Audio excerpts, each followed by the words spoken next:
In a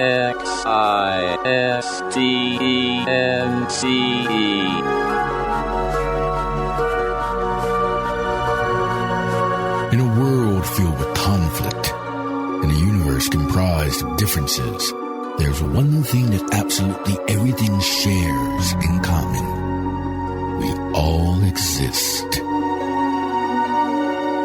Including two guys named Jack and Michael, who like to chat about that very thing over a good cup of coffee. Let's pay them a visit, shall we? Existence Brewing.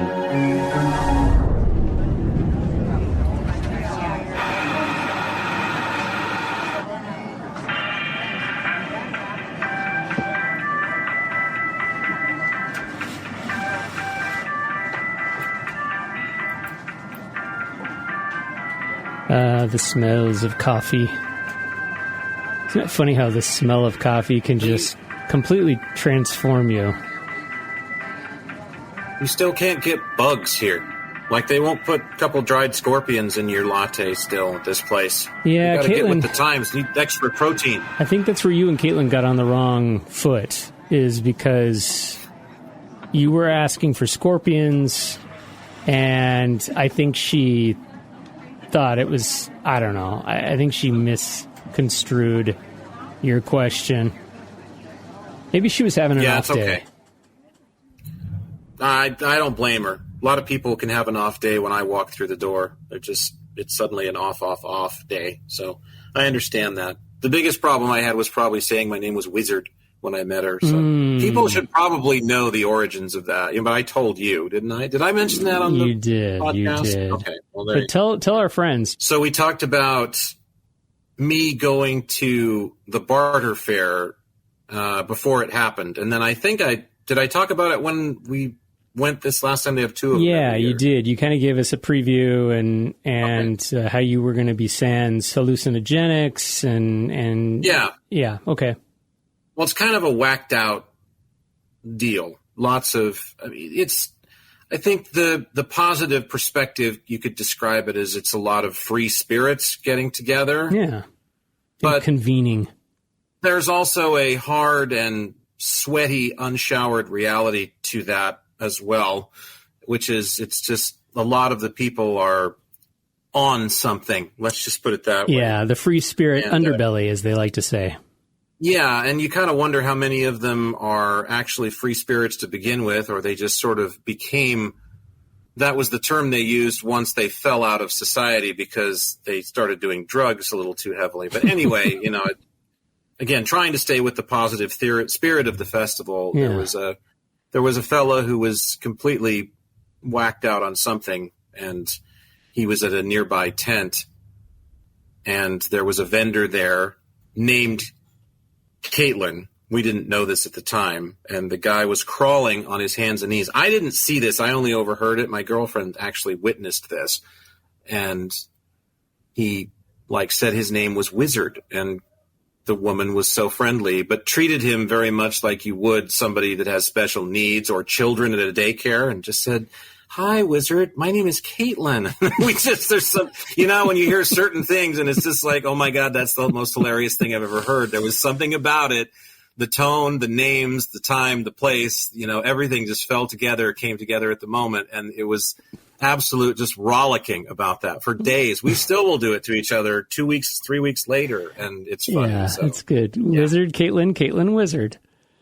Well, talk about your generic names to become when you're under the influence of psilocybin. I would think that most people would become something a little bit more specific, like, hello, Caitlin, I'm Jack Askew, Esquire, or something. But I'm Gandalf. I am Gandalf. I am coming from you with the big staff and white things coming from all parts of my body. I would imagine, because we're always shown if you've never done magic mushrooms before, and that would include me, of course, Mr. Abstemious over here, never touched anything in my whole life.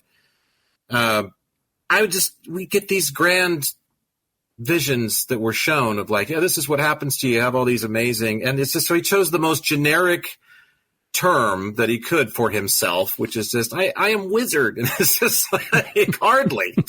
I can just imagine some guy crawling around like Gollum and just like being completely tweaked out of his mind. And he comes up to this nice, innocent woman who's wearing handmade jewelry and smells of elderberries and says, fresh elderberry soap, yeah. I'm wizard. Yeah, I think you got it pretty much, except it was not nearly as emphatic. It wasn't as in character. He was just, really?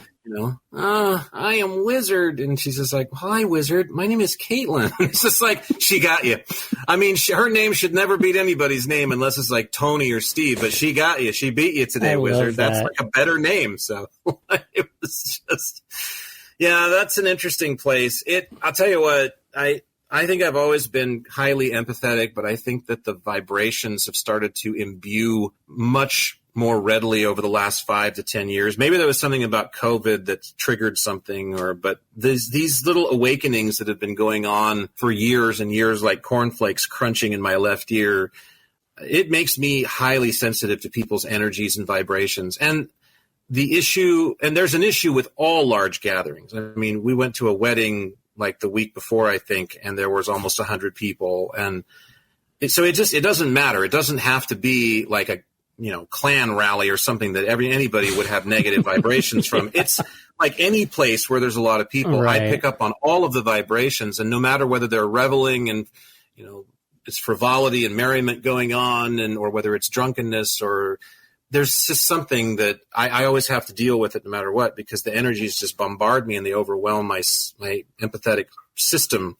But that place is especially interesting because I would say there's got to be pushing 1,000 people crawling around there. Wow. Many, many hundreds at least that are up there. But, so many of them are under the influence, like I said, of this, that, or the other, or all three. Hey, if you got any this or that, I'm down the other. So I've already dropped my other. I needed this and that to give it a, I don't know. But it presents, as I was telling my girlfriend, it presents like I don't know. There's like an artificial nature to the vibrations. There's something about them that it's like they're coming in. Let's say it's Wizard, for example, whatever. Yeah. Let's say that's his real name. So let's say Wizard's vibrations are pure and, whatever he's built of, the fibers he's built of are just streaming right at me. And then all of a sudden they veer and become a bendy straw before they reach me because of all of the substances that Wizard has put into his body. And that makes for an even larger roller coaster on the empathetic chain for me to try and handle, because you're not really sure what you're getting, because I think you're kind of getting a little bit, as I said, of this, that, and the other. You're getting, okay, this is as a result of the drug. So the vibrations here are askew because now this is true Wizard coming through. And then, no, we're turned upside down now because something else in his system is. So I almost feel like I'm tripping along with them all in an energetic vibrational sense. But I have to absolutely take like a benzo before I go into places like that, because there's no way I would. I didn't take one last year, arrived, and within seconds, panic attack central. Just absolutely, yikes. The onslaught of energy just besieged me. And out came the benzos. And it was a bad panic attack, too. I mean, it was a strong one. Fortunately, I know what those are.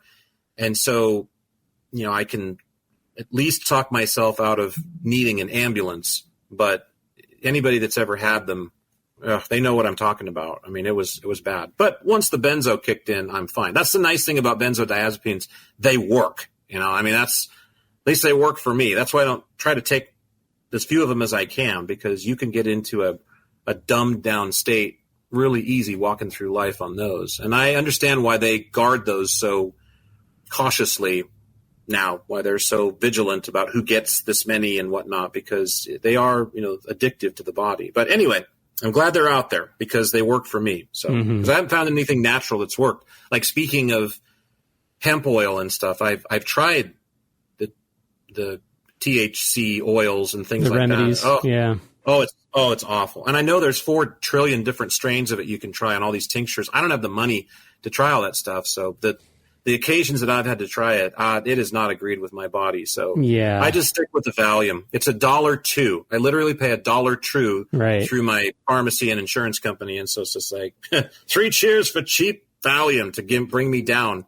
So. You were talking about vibrations, and there's something that I actually experienced when we live in a state that it has legal THC and marijuana dispensaries. And one of the things that I did, my wife would get this kind of like oil that she would, or this thing that she would rub on like muscles, and it would help, ease the tension of the muscles. And then, like, I think we tried a few other things that were in the store as well, because you can't go to the candy store and not maybe, try a few different items just to kind of see, okay, well, what's our experience with this? And I found that even when I would take these little capsules that were, so many milligrams of THC, and I can't remember what exactly it was or what kind of the equation was, but I want to say that, it was equivalent to, a rather strong joint, maybe. So I took it, and it was kind of just like a do it on a Friday night thing, because I had quit drinking, and, I was just kind of maybe looking for some other alternatives. Looking for a new fix. Yeah, looking for a way to come down. Yeah, and I don't really know that it was the best thing to be doing. But what I noticed was that I was very sensitive to things like music or to movies that had really intense, like, themes or dialogue. For instance, like Apocalypse Now. Seriously. Just stop you right there and say all THC-laden products should have a warning label on them that says specifically, do not watch in the presence of Apocalypse Now. Do not take this product and watch Apocalypse Now. That's like the worst movie you could pick. Yeah. Or Blue Velvet. Right. Okay. So like I would listen to music, and it was almost like it would strain my brain. And I felt like I was really like overtaxed.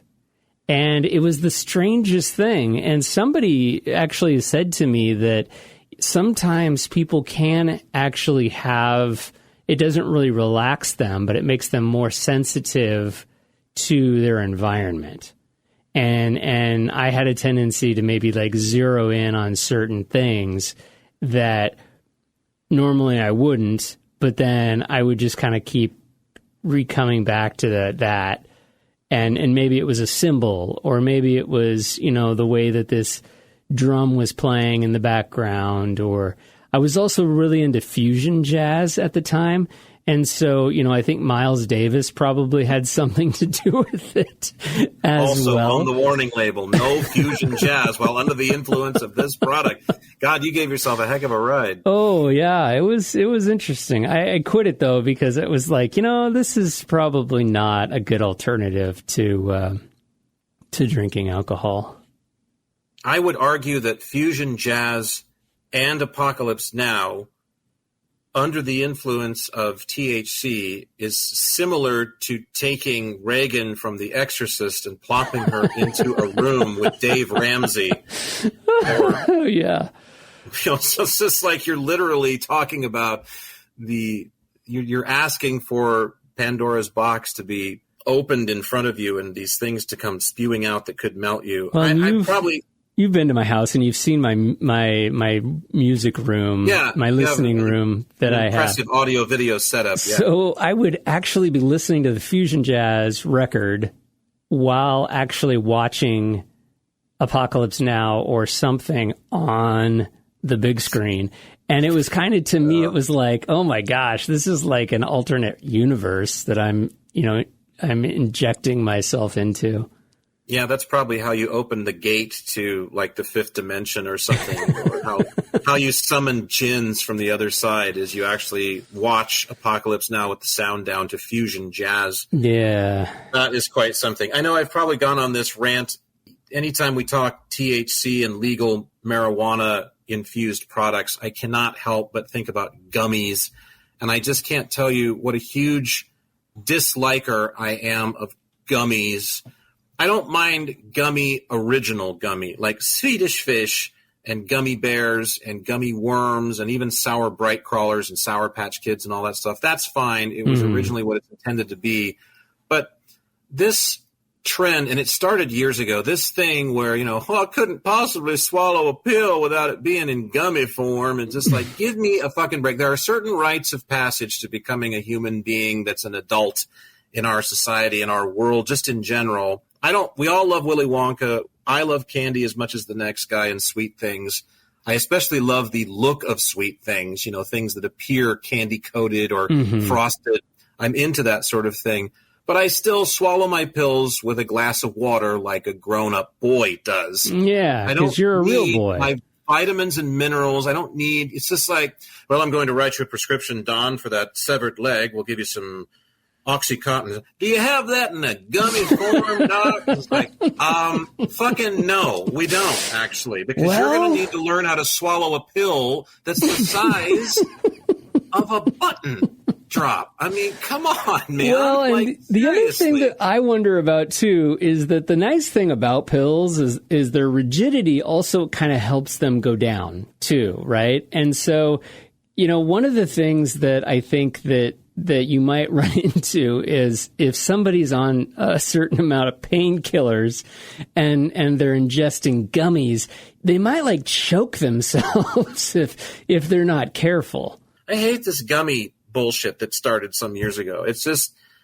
it rivals, they've had it in the South for years. It rivals Goody's headache powder. I want to say that's like almost the genesis of the gummy medicine. The medicinal gummy phenomenon began with Goody's headache powder. And of course it started in the South because, all things that people could put in their mouth down there are a choking hazard, even at, advanced ages, I would suppose, because it's just, it's a knock at hillbilly or redneck people. But I never understood the headache powder thing. So what, you dissolve this in water then? Or because you can take Alka-Seltzer for a headache. They have that. I don't mind effervescing tablets in water. That's fine. But you don't need a piece of candy. I mean, there's a difference between candy and medicine. It also goes to the spoilage. Now we have vodka that's flavored like whipped cream. So, of course, there's no longer a distinction between taking your fucking medicine and having a gummy bear. Right. It's the same thing. There are certain things in life that aren't supposed to be pleasurable because, after all, you don't want to get sick and have to take this medicine. So, therefore,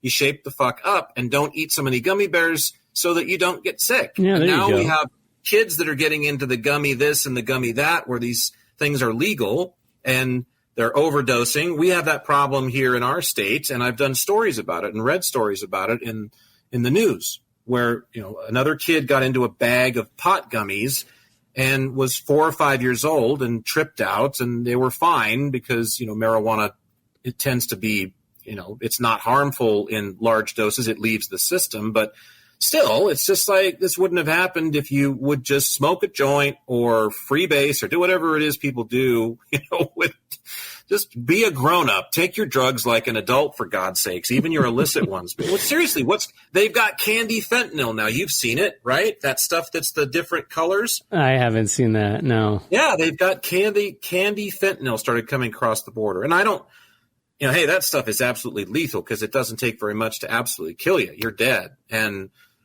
But it was originally coming over the borders, and I'm pretty sure it was blue or white or maybe both when it first started arriving. And that was only so you could distinguish it on the street, apparently, from other drugs. It was like, hey, I got, fentanyl or whatever they call fentanyl on the street. Because isn't it funny how in just mainstream non-criminal society, like people who aren't drug users, it's just one thing. It's fentanyl. But on the street, it literally has 57 different names. Oh, totally. And so you got the blues?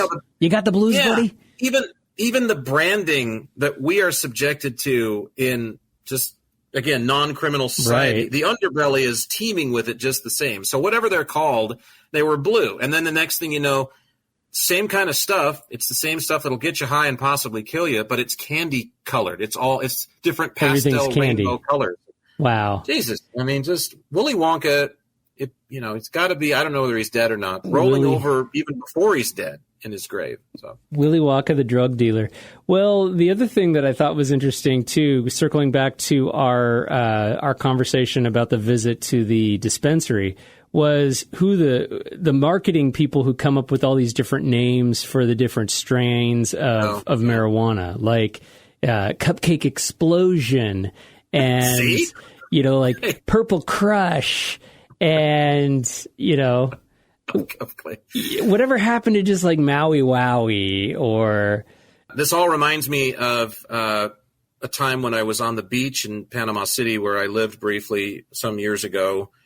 And I was walking by. Vapes were just really taking off then. Vaping products have been around for a while now, but they were really starting to get popular with a lot of people as a cigarette alternative, which I just always thought was the most counterintuitive thing in the world. It was just like, okay, so we're gonna switch from cigarettes to vaping because it's so much better for us, even though like there's ethylene glycol in vaping. In fact, there's a lot of things they don't even know what's in that, and you're inhaling it. But I remember walking by this big biker-looking dude on the beach, and he was one of those classic. I'll cue up the sounds of the ocean for you, just so we can recreate this. That must have been kind of like what it sounded like that evening as I was walking by Scully and his crew on the beach. So he was one of those dudes, picture, not the super tall ones like that, but, kind of a lummox type, 5'9", 5'10", super just bowling ball shaped, but with muscle. It was a cannonball with arms and legs. And he's got the leather jacket and the stuff going on, but he's got the sleeves cut off of it. Of course, it's the vests because it's, springtime or it was warmer weather and he's down there. But he's got to show you that he's a biker. Yeah. And the tats are, the tats, some of which are fresh or, the new ink is glistening in the evening sunlight, and others of them that have faded over the years that said things that were more tranquil, like mom, or had hearts that, were more loving in the back. Those are fading out into oblivion, and, they're the ones that he got when he was in the Navy. Yeah, so I mean, I'm painting the picture of the guy. You paint the picture of the guy for yourself. He's just like, he's the quintessential biker guy who wants to show you that he's all about, being in trouble. And he looked like kind of a scary character. He looked more legit than a lot of the Harley types do nowadays, who we know are all just like moonlighting accountants from Cincinnati that dentists just buy a Harley because they have to fucking be there. The Harleys, they're $60,000 or whatever now, so you can't exactly be a renegade at large and afford a new motorcycle. Exactly. But, so the guy is sitting there and he's on the beach, and I, just sort of glanced and was like, whoa, he's a pretty tough looking character. And I go by, and as soon as I walk by, this cloud of vapor emanates from his mouth, and I immediately get the unmistakable whiff of birthday cake, vaporized birthday cake. It's just like, so I'm expecting at the very least cigarette smoke, at the very minimum, probably expecting, honestly, I was thinking, don't inhale too much, Jack, because this could get you high. No, God knows what kind of hashish this guy's running. It's that underground stuff that they like cure with STP and lubricant for like Mopar cars and stuff. He probably just drained his Roadrunner this morning and then made a batch with whatever came out of the engine after 17,000 miles. Instead, I get this diaphanous waft of birthday cake. And I'm just thinking to myself, not only is this completely incongruous to the occasion, but also like, why would you want to? I love cake. I've gone over that on the podcast before. I don't care what it's flavored like. I just love cake. I don't want to inhale cake. It has no allure to me whatsoever. Why a person would want to like inhale vaporized cake, I'm not really sure what the thing is for that. Because in case you haven't figured it out, children, here's the bottom line. The only thing the human body wants to inhale is air, clean air or water vapor, clean air or water vapor. Okay, that's the only thing the body wants to inhale. Oh my God, he had a sweet lung. It's like he's inhaling birthday cake. And you should have just said, "Oh yeah, birthday cake, huh?" Yeah. Well, then I wanted to hear his voice. Doctor says I need to quit smoking. Because that's what I wanted to do, is just look at him and just be like, birthday cake, huh? Just be like, oh yeah, I like to smoke it up, when I'm at the beach and all. It's just like, all right. That is so precious. Moving on. Okay. Happy jellyfish hunting, whatever you're doing. So, yeah, it's a crazy world out there. Look, I love all the choices, but sometimes they just don't make sense. And the land of gummy infused, medications that are infused with gummy or drugs, which is even worse. Man, to me, get rid of it. We don't need that. We don't need to go there. My doctor gave me a sample. She's always giving me sample medications of all this stuff. Well, they're not medications. They're sample, like vitamins and minerals and supplements and herbs and things like that. So let's try this first and see if it works before we put you on a pill from Big Pharma. And I'm like, yeah, that's what I love about my doctors. She can do that because she's a homeopath too, so. But God, she tried to give me these gummies one time. I was like, what? No, Doc, what are we doing here? I don't want to take a gummy. I can't. And she's like, what is your problem with the gummy thing? Because I've, of course, given her the same diatribe in her office before. And they were terrible. Oh, my God, these things were sickly, disgusting. I'm just like, who would want to take this? Why would they make this in a pill? This tastes repulsive. This is awful. It tasted like circus peanuts that perhaps, speaking of which, may have been freebased. It tasted like what you'd expect to taste if you freebased a circus peanut. If you dropped a few circus peanuts in a bong. Oh, it's terrible.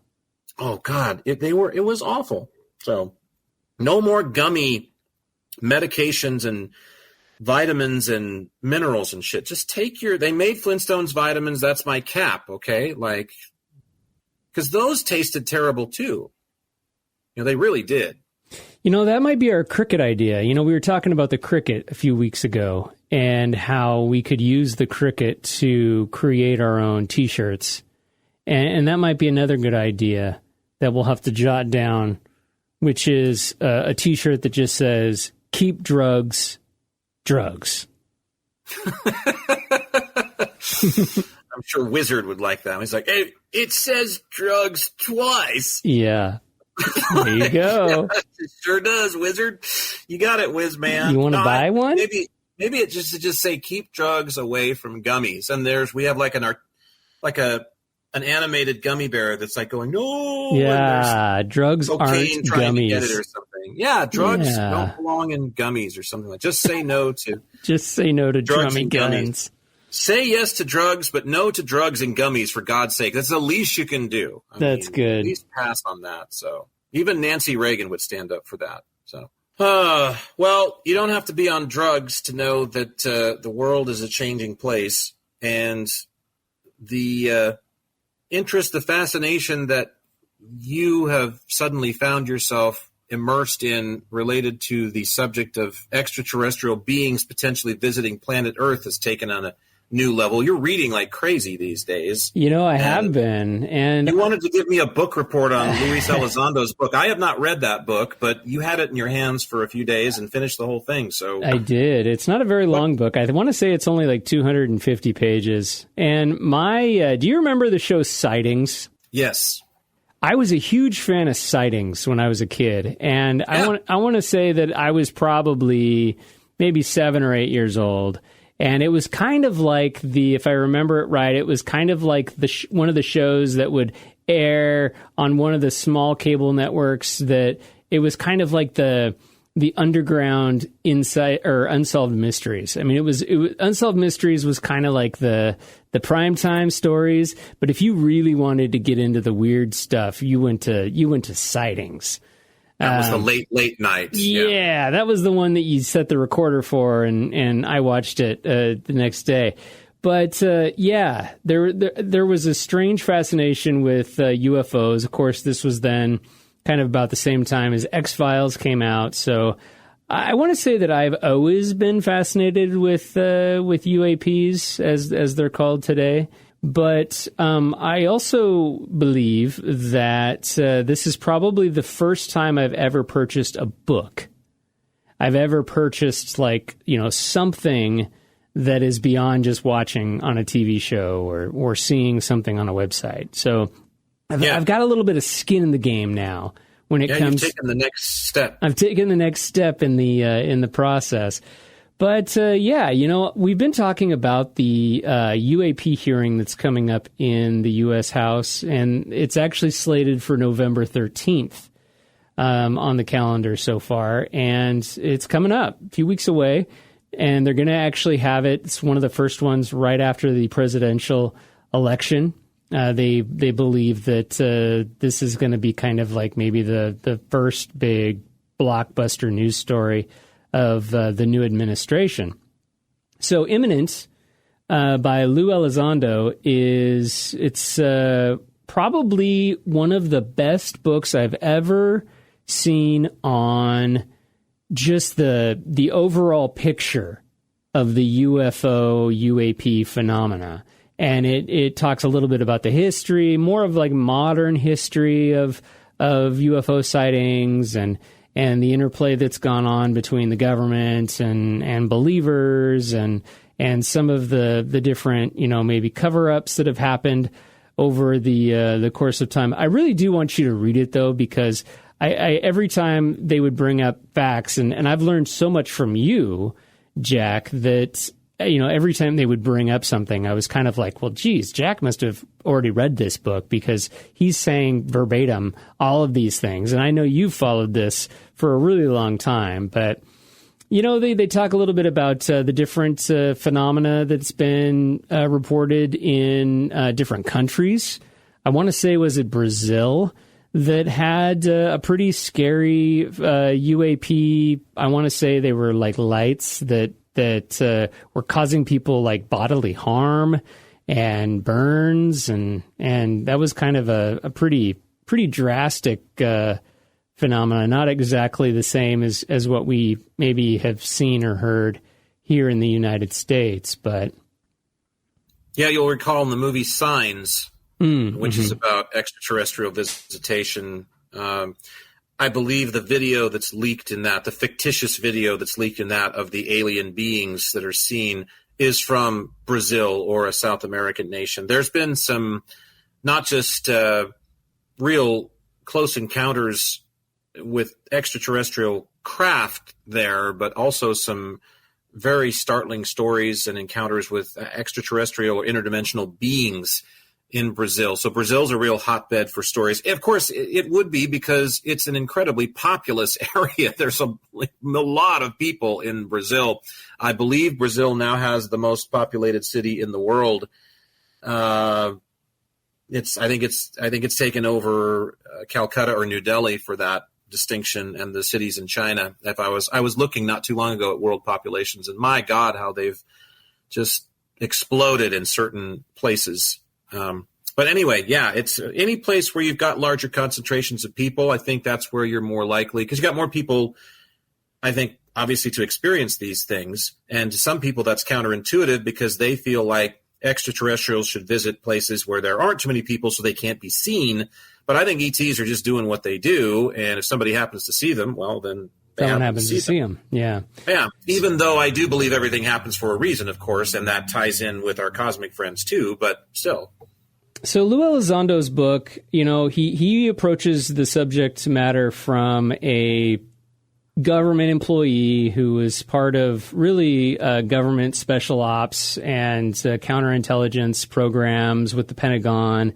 And he investigated with his team the UAP phenomena, and I can't really remember why they chose UAPs or what the mission of the program was, but the program really kind of chose him. They sought him out as somebody who they wanted to bring in, and they were really looking for somebody who didn't really have a preconceived notion one way or the other of what, or a belief system of UAPs. So he really kind of was he was recruited into this program with more of kind of a neutral mindset.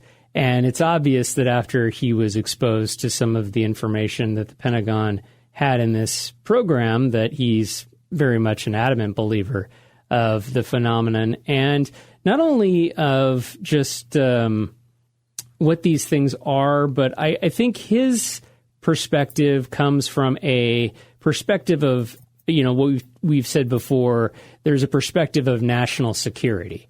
And so it's let's understand these things because of national security. So let's try to position ourselves in a way that, is this going to be a threat to us, or, what are these things? So we can't really continue to just ignore them anymore.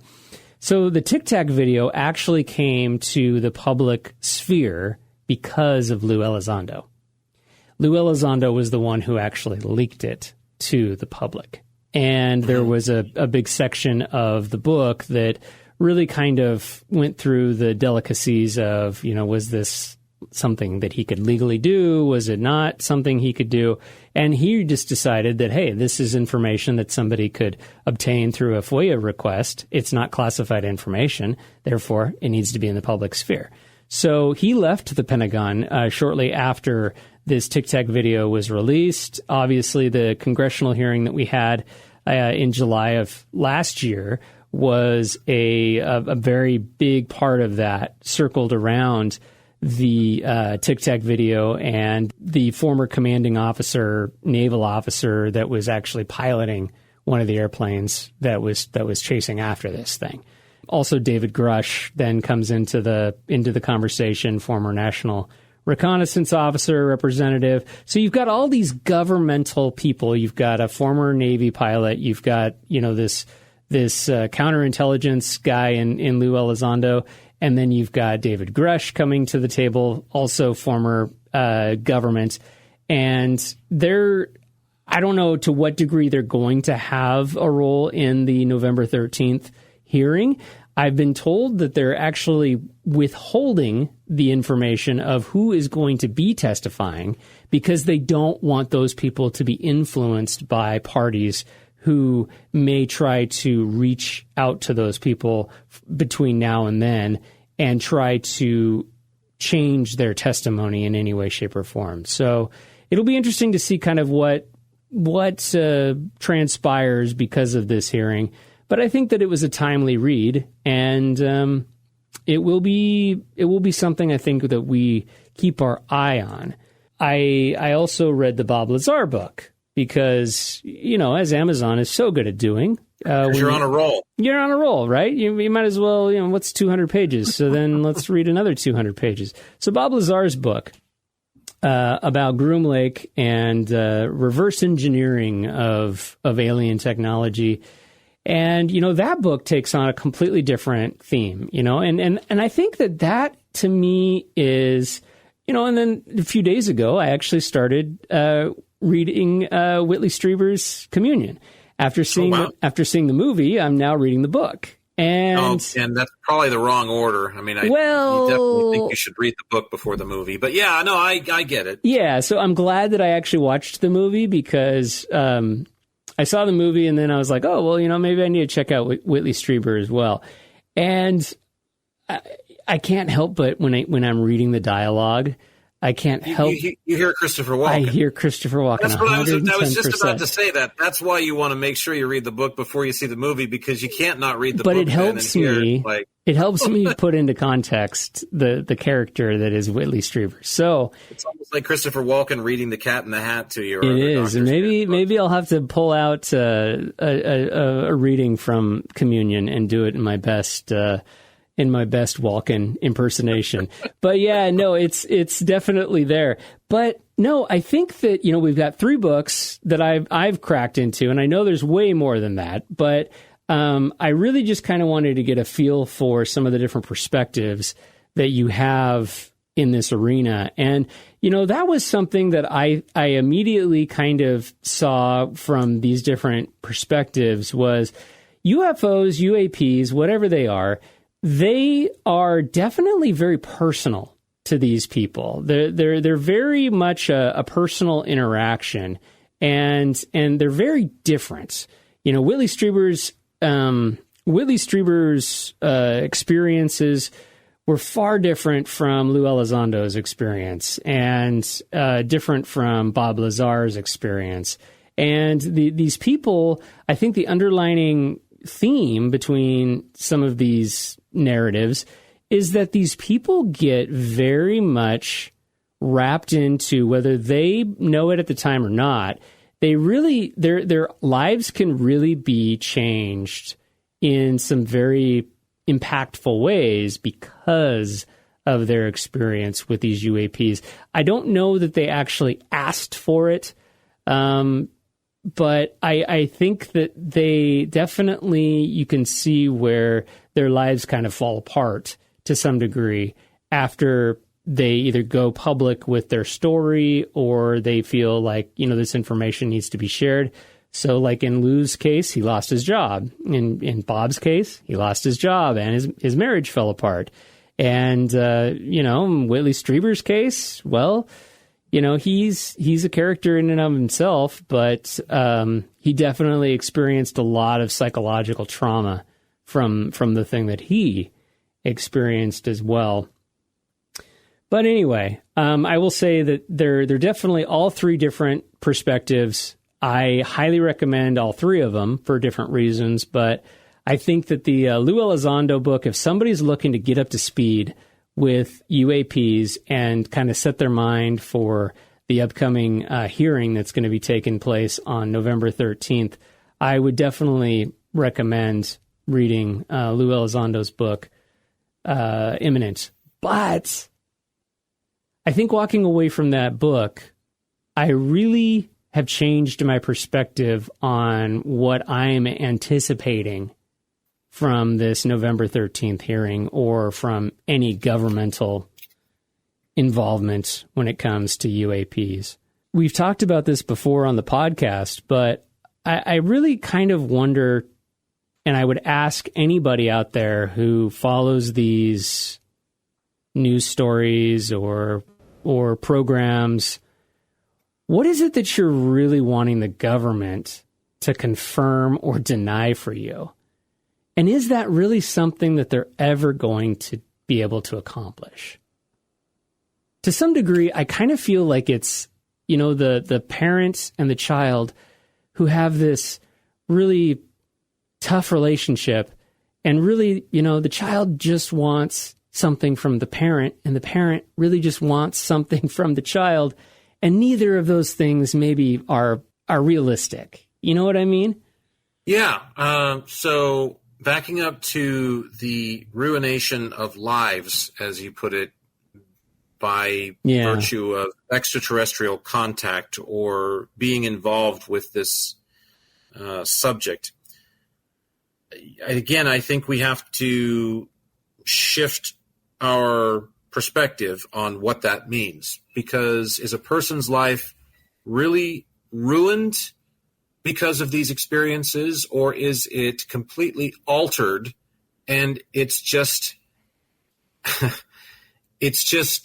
inconvenient because remember, all of these things that we're talking about, loss of job, loss of marriage, they are all important to the human experience, but they are all sociologically ingrained based on upbringing within the culture, within, certain nations, societies, religious beliefs, all of that is indoctrination, and it's done unwillfully. It's sort of done by default. Mm-hmm. I could even say it's done forcibly in some cases. So if you lose a job, does it really mean anything? Not in the eyes of an extraterrestrial that's living a cosmically free existence of this system that we've put in place. They don't have jobs. Yeah, it's easy for Jack Hansen to sit here because he's employed currently and he's in the system and he's got all these things that seemingly are so glitzy and flashy about it. But it's like a lot of things that can happen to you. It's not just ET contact. I think it's many things that could happen to you that force you out of that comfort zone, because it is a very comfortable space. And when you're completely turned upside down, and not just turned upside down, but you're shaken about so that you plop out of it. Like, it doesn't matter how deep the change is in that pocket, it's coming out. And that quarter that hits the ground is you, as I make a monetary metaphor even out of that. Look how ingrained I am in the whole thing. It's going to shake things up for you. And I think it's like being birthed into the world. All babies come into the world crying, if I'm not mistaken, and there's a good reason for it. They have been gestating in an environment for 9 months. That doesn't seem like very long in human terms, but to a zygote and then vis-a-vis a fetus, it's a long time, I would guess. And so no wonder it's like, holy shit, I'm out here now. What is this all about? And so I feel like it's the same process for someone that is just immediately introduced. The umbilical cord is pulled upon. They're foisted into this reality that, okay, I'm not sure what these things are, but I know that they are. And that in and of itself has just fundamentally disturbed pretty much every cornerstone of my life. The foundation has been ripped off. And that's going to shake people up. So I think that's the first thing to remember about anything that would be, I don't know if epiphanal is a word, it should be, but any epiphanies that people have related to this subject or anything that would be supernatural, as we call it, or pseudoscientific or anything,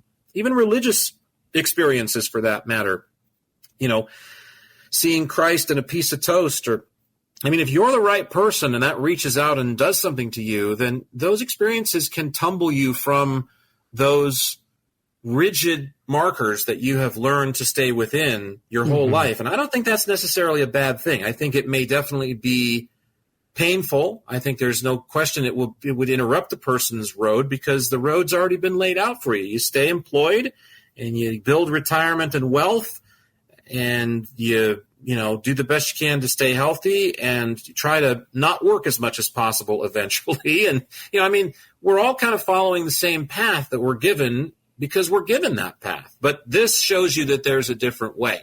And so I think that's the first thing to remember with people's ruinations of their lives because of these experiences. Yes, it's hard from the perspective of being trapped inside of this machine. Yeah. But I think it's incredibly freeing when it comes to looking at it from any other perspective. I guess my point was that they weren't necessarily, their lives weren't ruined. They were more just, they were thrusted into a position that they necessarily didn't ask for because of their actions, right? And so therefore that, I think there's an underlining common denominator with all of these people who've had these close encounters, that it does alter their lives for a very, big. It's not necessarily something that they ask for. I understand what you're saying. I'm just saying that I think we need to remember that there's definitely another side to it, and I think that side is a much larger area to walk around in than the side that we're talking about where, I had my world turned upside down because I lost my job and my wife left me because she thinks I'm nuts and all those things. Yes, those are difficult traumas to deal with if you've experienced them before. And I think we've all experienced loss within this construct. But I think those experiences are telling those people that it's time to look at things a different way. And no one asks for these things. I mean, I'm looking at somebody that should know that. You didn't ask to have the, things that happened in your world not too long ago happen in your world. They just did. But as a result of those, it has moved Michael to a different spot now. He's in orbit looking at things a certain way, and then all of a sudden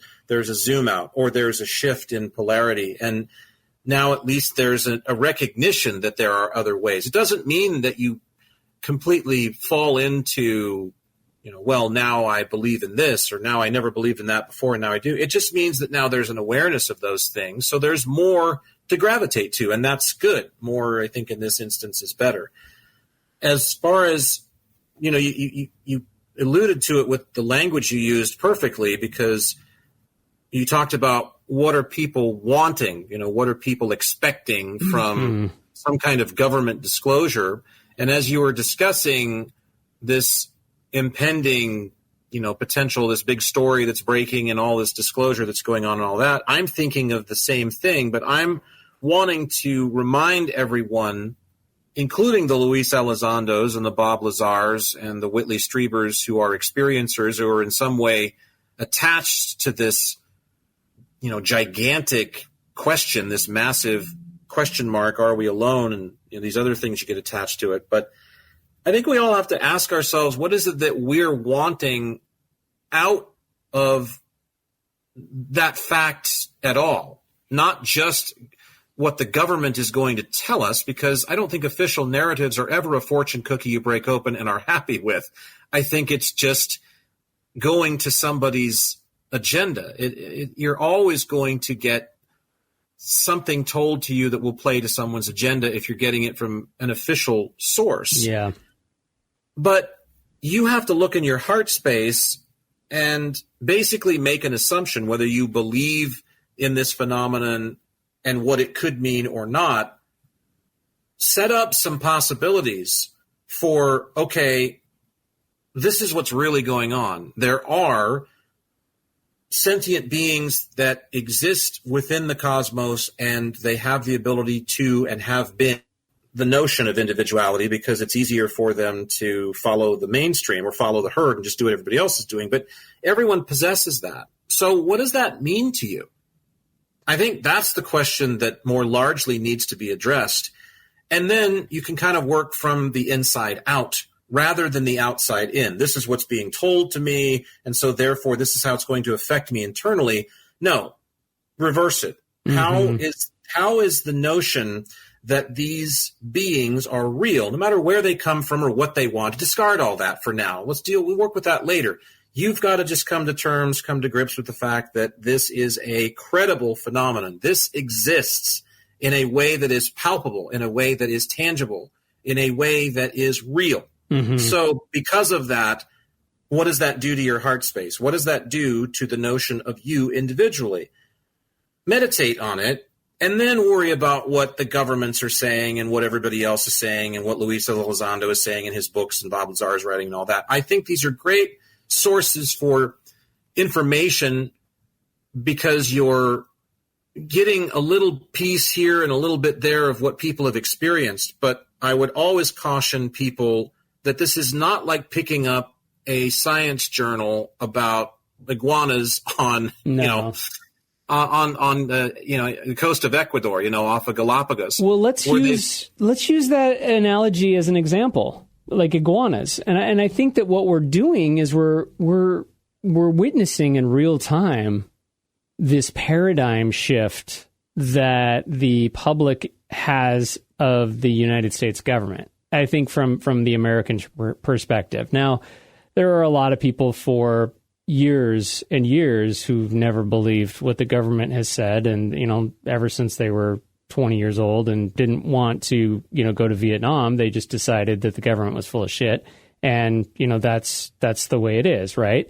So I think some people are kind of new to this camp, and some people are people who've been very much in that mindset for a long time. But if you say that there's iguanas on an island somewhere, and the government keeps telling you, no, there's not an iguana. Well, yeah, I saw the iguana. I witnessed it. I took a picture of the iguana. Here it is. No. That you didn't see an iguana. You saw swamp gas, or whatever it might be. I think that there comes a point to where the Pentagon issuing a statement like they did last year that there's no verifiable evidence that UFO sightings were legitimate, it makes you maddening to the point where this is our own United States government who's essentially saying that the video I just watched and was a part of the testimony in this congressional hearing, if it's not a UFO or a UAP, what is it? Well, tell us what it is. I think this goes to a fundamental issue. I think it goes to a fundamental flaw, quite frankly, that people, again, learn because of their indoctrination into society, into life, if you will, just as we live it. And that is the government needs to tell me something in order for me to know what it is. And this phenomenon is transcendent of that notion. First of all, at the very minimum, it's a naked lesson in don't fucking believe anything the government tells you, because they're not going to tell you the truth. Well, they never have and they never will. But I think at a deeper level, this is what Dr. Greer is talking about in his work, is this isn't up to the governments to do. This is up to us to do. Yeah, but at what point do you say to somebody, look, asshole, don't lie to me because I saw something with my own eyes? What are you going to do? Exactly.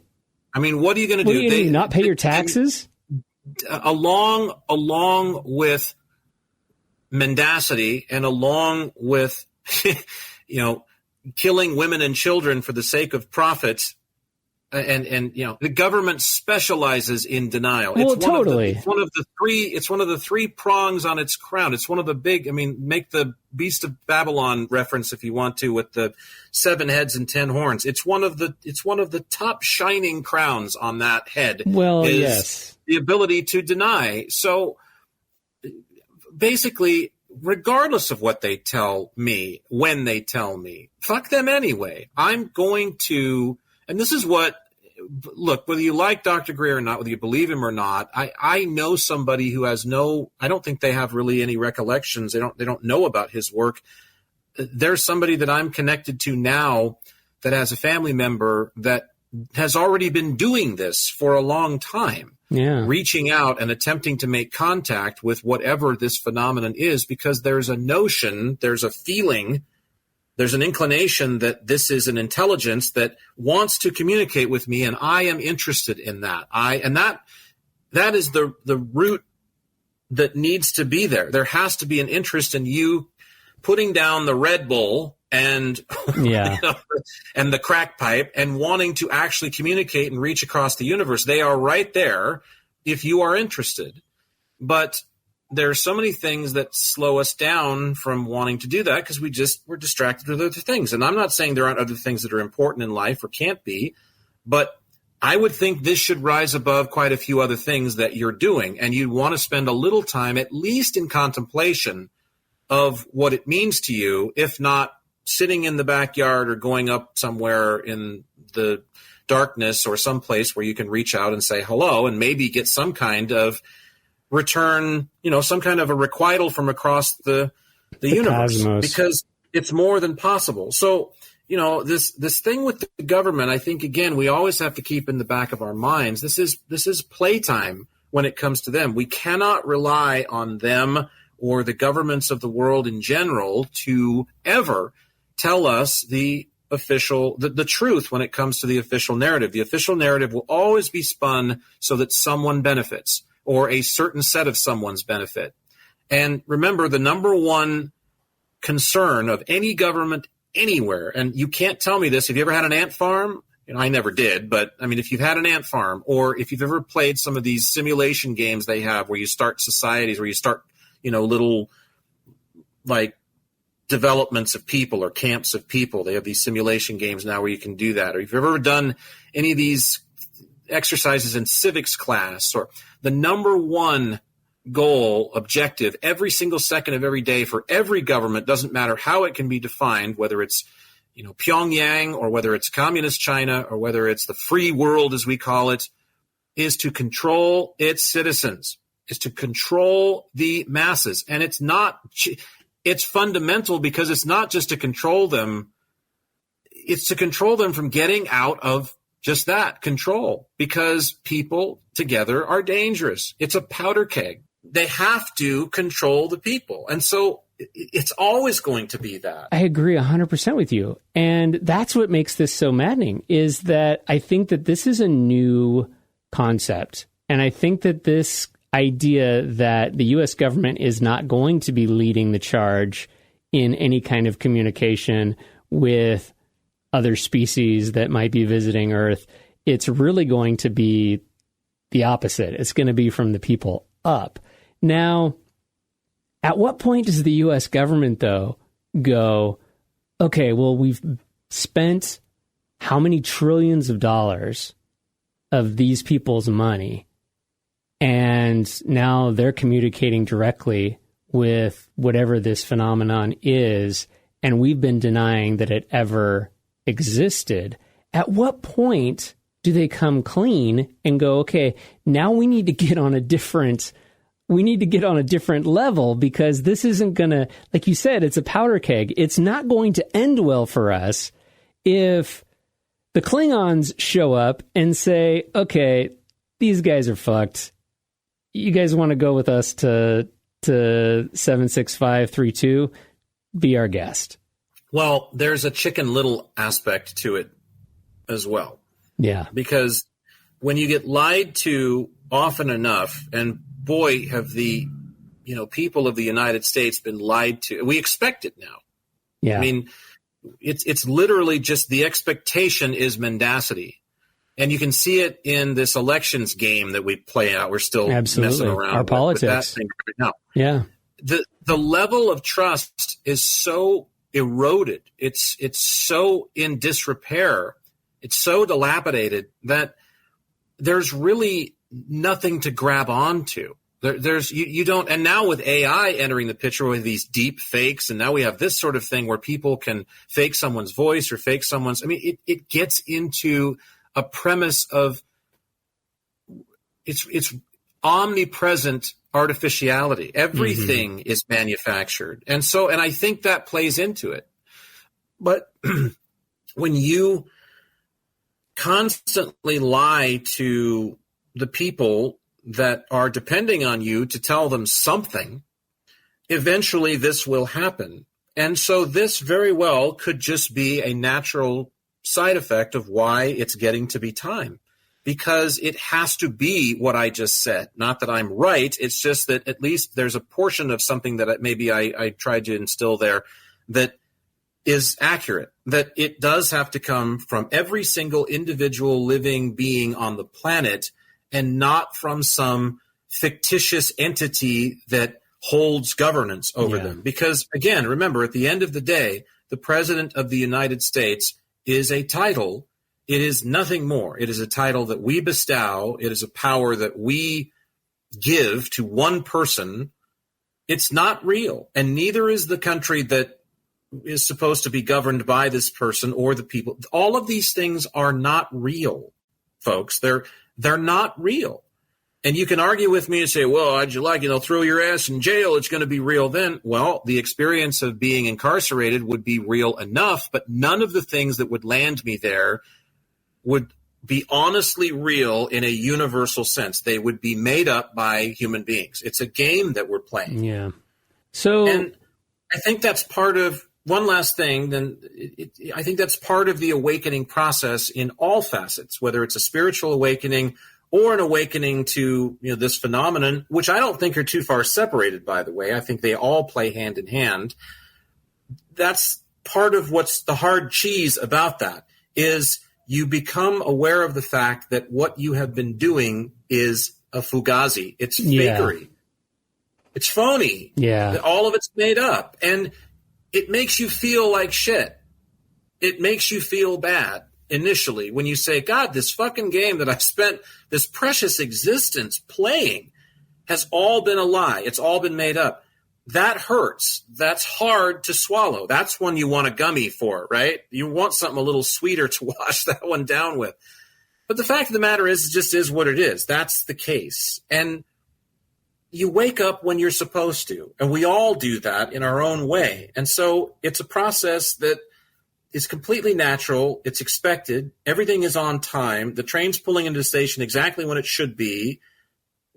I truly believe that. I believe that for my own life. I believe that for the experience of the 8 billion souls that are living in human vessels right now around the globe in one way, shape, or form. So you got to take some solace in it as well. But I do feel like it's about 8 billion plus individual souls living on this planet, in this place, at this, what we'd call time, at this juncture of the universe moving along.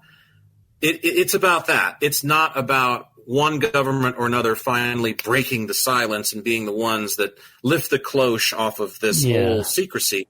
They're always going to play their games because they're a lie to begin with. The whole concept of a government is fictitious in and of itself when you really dissect the onion, when you peel the layers back. Yeah, I do think, we're kind of at an eve of transformation here. And it probably was similar to other transformations that have happened in human history with, the fall of the Roman Empire, with the transition from feudalism to, whatever, fill in the blank, right? I mean, at some point, someone's understanding of how the world works, the earth is no longer flat. Well, some people think it is, but those are all earth-shattering things, mind the pun, that really I think we are on the eve of. Well, yeah. I think I've mentioned this guy a while back on the podcast. I don't remember his name. I wish I did, and I guess I haven't done enough to seek out his work since then. But years ago, when Art Bell still hosted Coast to Coast, he had a guy on who was an expert in the advancement of cosmic civilizations. Now, how anybody could be an expert on that subject, right?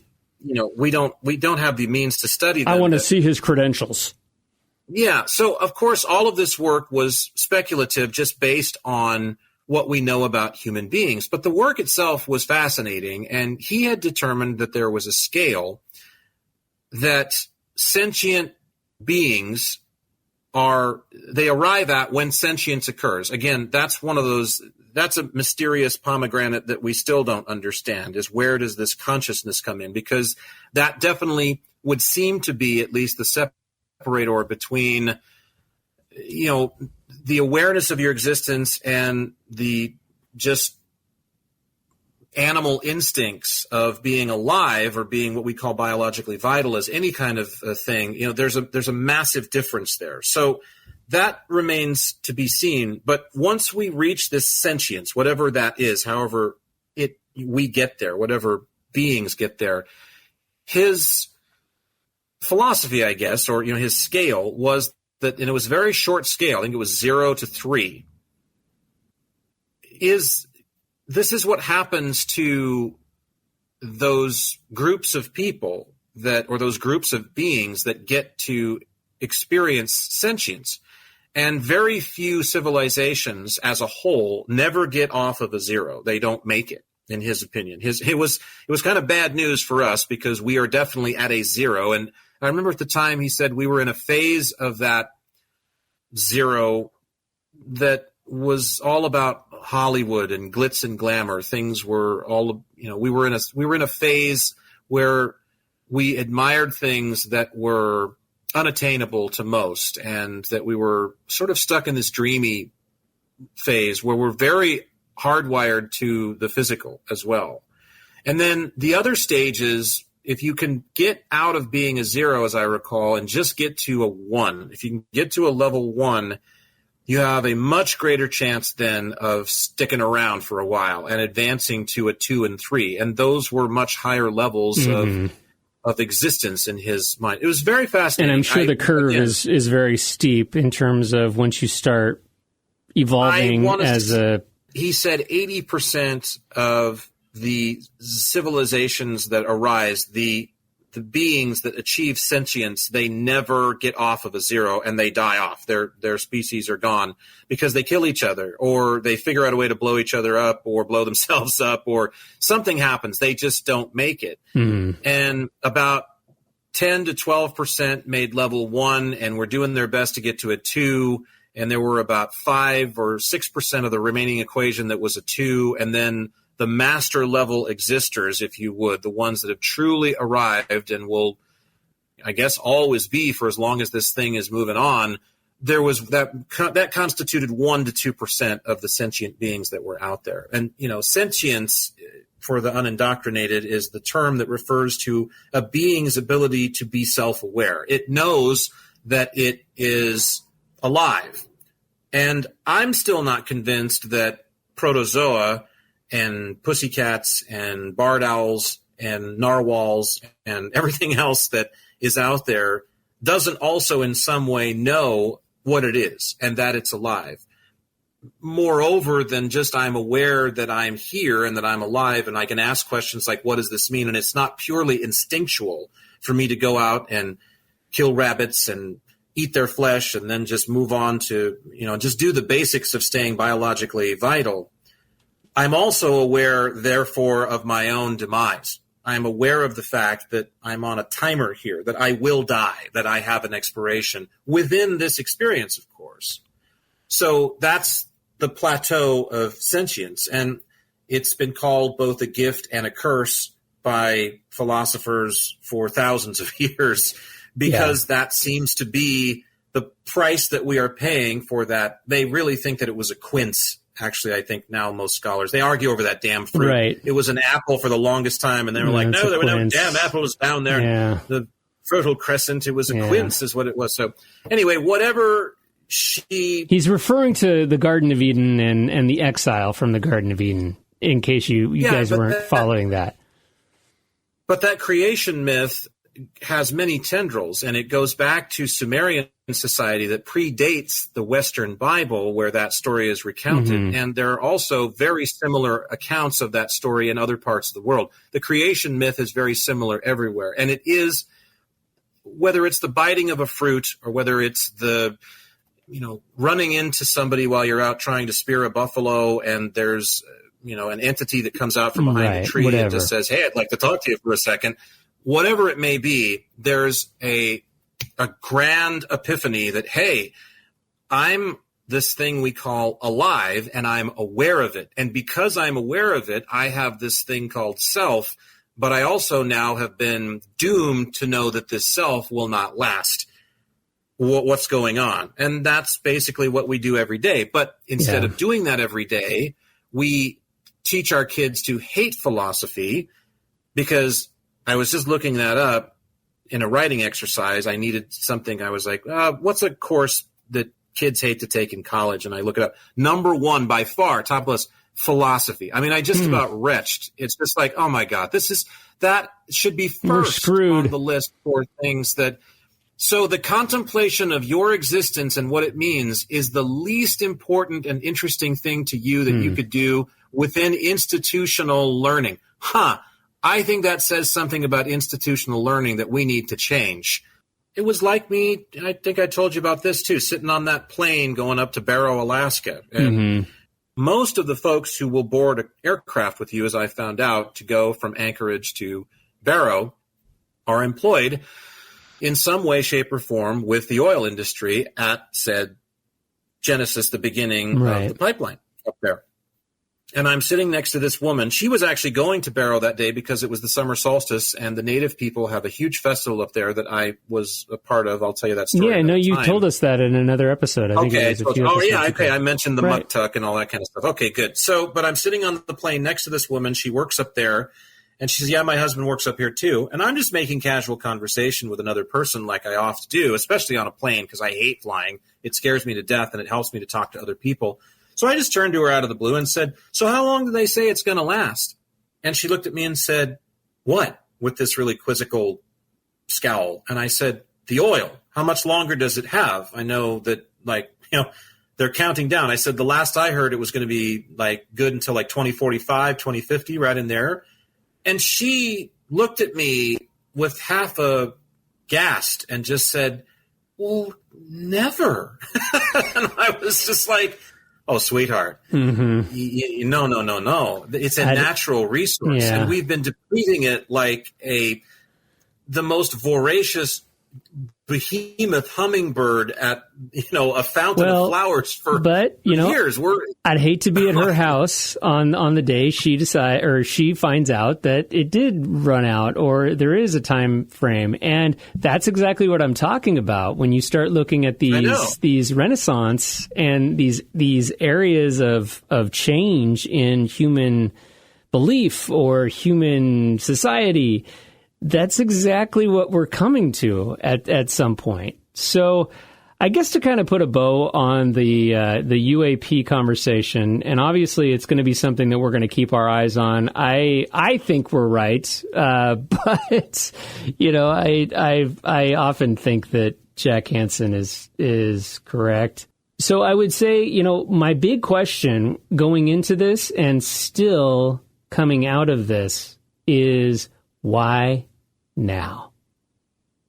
Why not now? Now? And why now is the government taking a formal role in these hearings? And, this is never stuff that has been on the agenda at the U.S. government. I don't know if this has ever been an item on any government's agenda. I know that the world is definitely watching the United States on these proceedings. But I really do think that maybe, and this is a theory that I've had, maybe the UAP phenomenon is just eye candy. And maybe this is really just a cover story to expose the relationship that the U.S. government has had for a very long time, if not from its existence, with the people that still believe in their heart of hearts that they're a part of this system and that their government is serving them. And unfortunately, I think that this also comes to accountability and transparency. And they're just using this UAP cover story as a way, nonpartisan way, because I think we can all agree that this is not a partisan issue. Thank goodness. Can you imagine that? Not largely, yeah. But it's a nonpartisan issue to right some wrongs of the relationship that our government has with its own people. Mostly I know we were talking about this off pod not too long ago, largely to expose some of the waste that's going on within the secret projects related to the military. It's been reported in the news, and I could go and find a news story and cite the news story right now. It's been reported by many news outlets that what the Pentagon is doing right now as we speak is illegal. I would think from day one that's been true. To one shade or another. So at what point, that's what I'm saying when I said before, at what point do they realize this is not in their best interest? And what happens as a result of a government agency essentially saying, yeah, we're doing something illegal, and being called out by another governmental arm? Because we're not talking about little tinfoil man sitting in a bar somewhere in Alaska. We're talking about members of Congress who are now starting to go, yeah, you're right, Mr. Constituent. This is bullshit. Well, they seize, and they are the they. They're probably the biggest agent of the they. Yeah, they're kind of the ones holding the purse strings, right? Yes, and they grabbed them after World War II. That is the general consensus is that because, as I was telling you the other day, again off pod, during his last year in the White House, he served 2 terms, but Dwight Eisenhower, most of the second term of his presidency, he wanted largely to push the message that the privatization of the industrial military complex was exceedingly dangerous to the interests of humanity, not just to the citizens of the United States.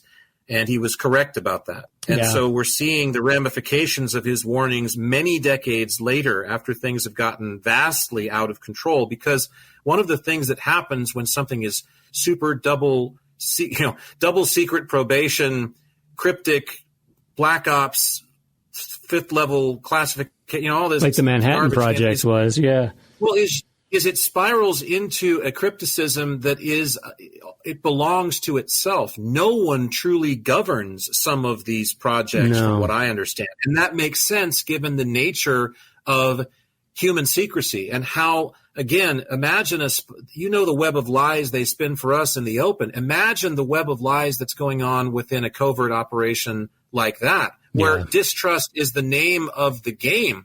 The premise of the entire operation is we don't trust you. Well, that's a bad place to start anything. Or from. That our decision making is purely to just keep the program alive.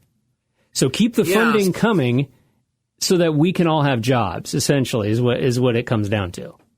And keep the funding coming through secret means that are disguised as toaster companies and disguised as daycare operations. I mean, and I'm not joking about that stuff.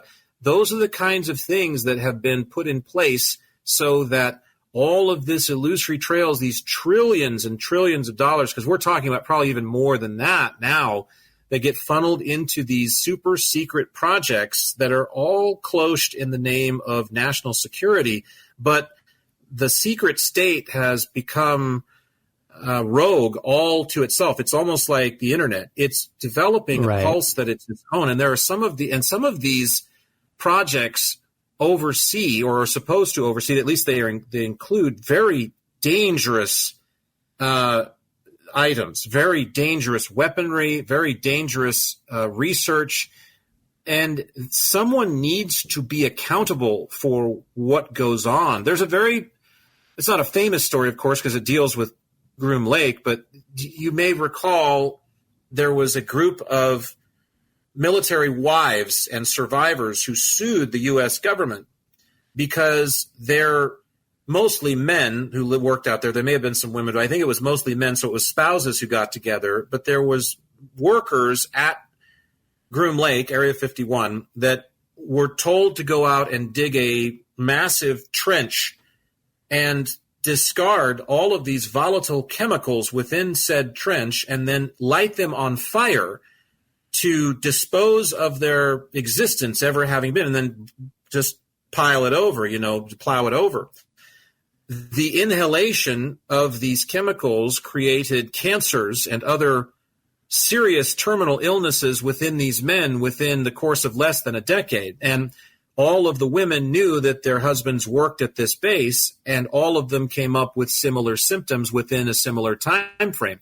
That's a lawsuit. So they approached a U.S. judge and said, we got a lawsuit. We're suing the U.S. government because you conducted something that's highly illegal. The burning of these chemicals is not only illegal for the safety sake of our loved ones, but for the environment itself. It breaks every environmental law known to mankind. Yeah. And the judge took one look at where the facility was located and how it was classified and said, this base does not exist. Your suit has no merit because you are suing thin air. Dismissed. There you go. Okay, that's insanity. Okay, that's insanity. That's exactly what I'm talking about. That's exactly what you're talking about. So that's the kind of thing that there has to be a leak plugged in the dike. Because I think some of the theys know a few of the upstairs theys, and those theys are getting wise to how out of hand some of the downstairs theys are getting, and it's becoming dangerous for them. It's becoming dangerous for all of us. So that's not a bad theory. Well, and I think that there's going to be at some point in the House of Cards, maybe it's 3 or 4 tiers up from, whoever Hannibal Lecter is at the very top. Who knows? They kind of go, okay, well, maybe it's time for me to leak my story too.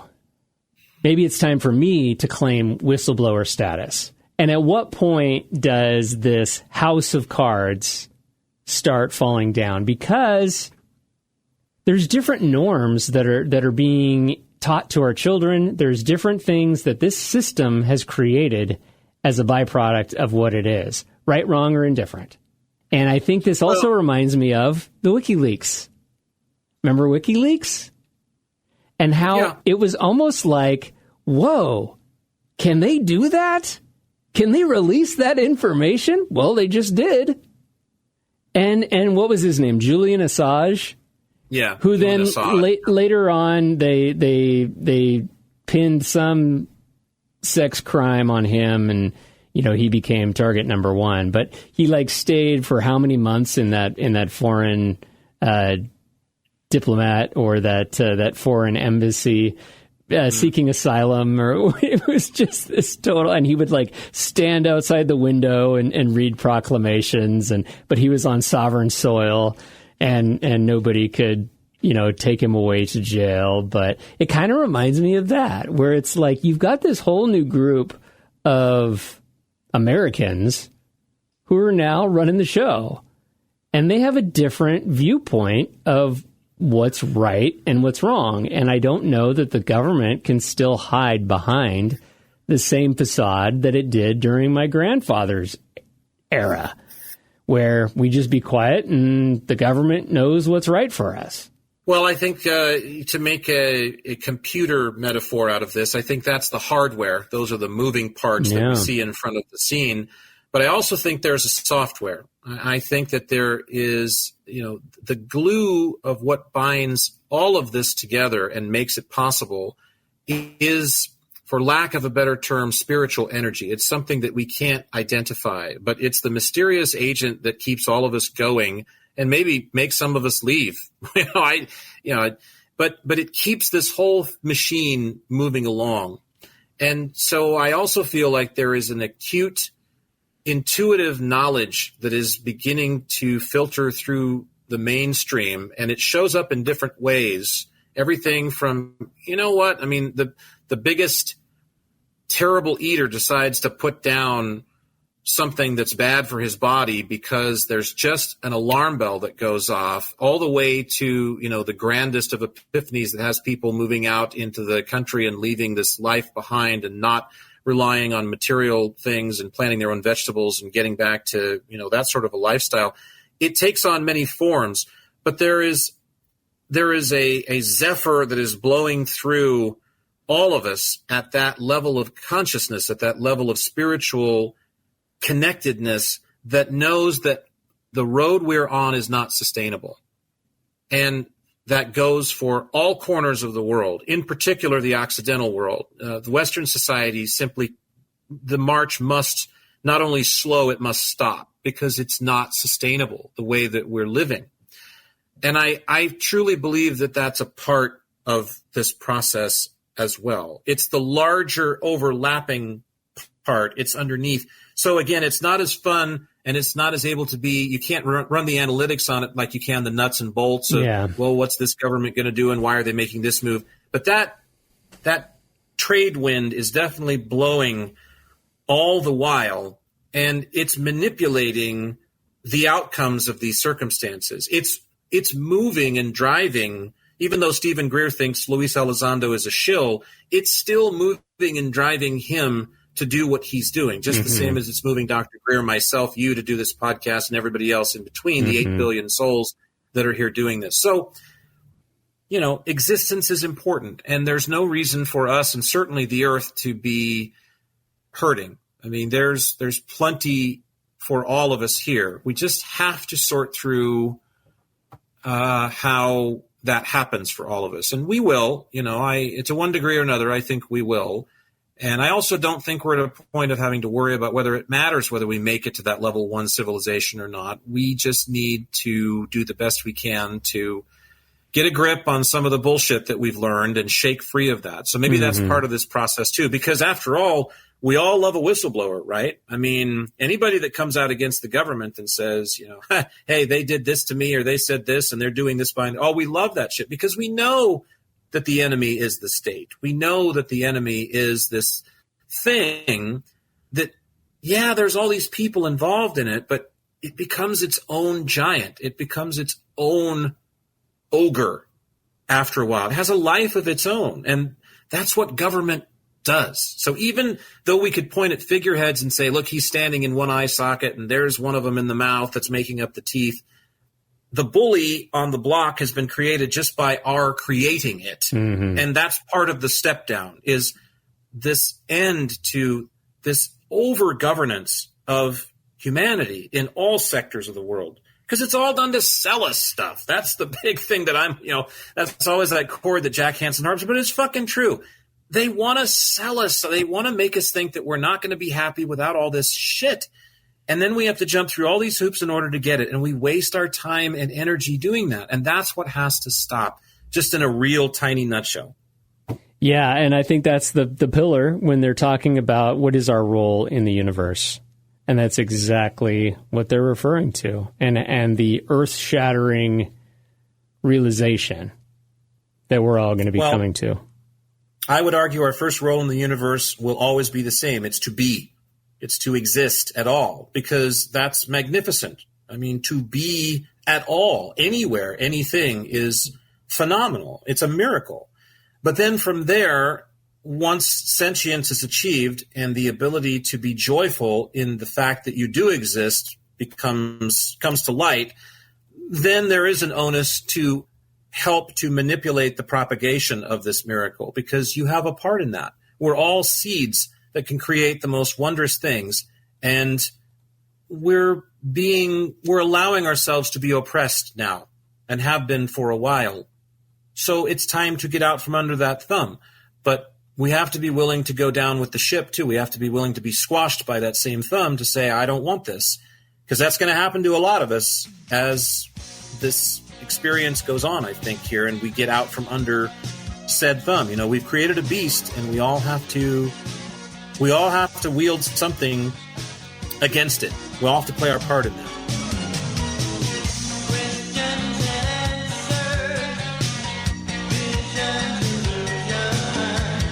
I love the album art on this album. Yeah, it's a little Garden of Eden, isn't it? It is. It looks like a beautiful place to be. I believe these guys were from South Carolina. They're called Ali Shear. It's the missing link. I love it. I'm going to have to check it out. Until we meet again, sir.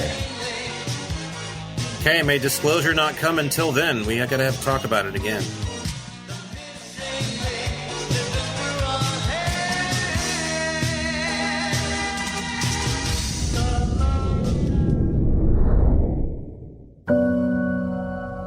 Well, it looks like Jack and Michael have finished up their latest chat about all things existence.